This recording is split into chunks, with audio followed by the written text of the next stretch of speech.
कोशिश कर रहे हैं आपके हालात बेहतर हो जाए। तीसरी बात और आखिरी बात ये बताइएगा कि इस एहतजाज की ज़रूरत थी?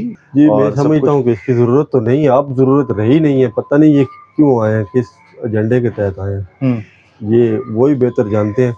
लेकिन ये है कि इस वक्त उनका आना बनता नहीं था, जबकि काम हो चुका है। उनके आपस में जंग बंदी भी हो गई, अब वो लोग खुश हैं, तो उनके आने का मकसद समझ नहीं आ रहा ये क्यों आ रहे हैं। रास्ते बंद हैं, दूध देना होता घरों में, वो उसकी मुश्किल आ रही है। पिंडी के रास्ते फैज़ाबाद बंद है, सब वो मुश्किल आ रही है इसमें। तो दूध ना पहुंचने की वजह से रास्ते तो बहुत गाहक आ रहे हैं, मगर नुकसान भी बहुत ज़्यादा हो रहा है। हमारा दूध ख़राब हो जाता है, दही पड़ी रहती है, इसकी वजह से रास्ते बंद होने की वजह से बहुत मुश्किल आ रही हैं। ये तो हुकूमत की जिम्मेदारी होगी, और कौन होगा जी? हमारा जो नुकसान होगा इसका तो कोई जिम्मेदार नहीं बनेगा जी। अगर इसका कोई बनता तो ठीक है, फिर तो बंद क्यों रखते हैं। देखें जी काफ़ी सारा मतलब कि चीज़ें जो है, मतलब टमाटर था 2-3 दिन पहले मतलब कि जाली थी 2200-2300 रुपये में थी। आज वही टमाटर हम लेके आए हैं, कोई 6000 में मंडी में बेच रहा है, कोई 7000 में बेच रहा है, कोई 8000 में बेच रहा है।